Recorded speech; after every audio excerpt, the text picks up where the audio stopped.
Крижна гора над ложем.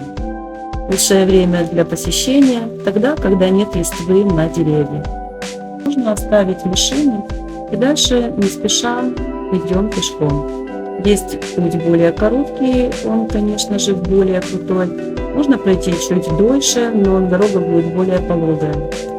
Короткая дорога идет вдоль Кальварии церкви наверху горы. Там есть развалины старого замка. И, конечно же, прекрасный вид на окрестности. Отсюда открывается вид просто на все 4 стороны света. Можно увидеть и долину Церкна, и Ложку долину. Церковь, конечно же, закрыта. И в здании колокольни размещены различные радиолокационные и прочие службы. Она вся уставлена в антенне. Вверху есть стол и скамеечки для комфортного поедания бутербродов. Мы поднимались наверх более длинным путем, а спускались коротким. В следующий раз я точно сделаю иначе, потому что спускаться по короткой дороге, которая довольно крутая, совсем было некомфортно.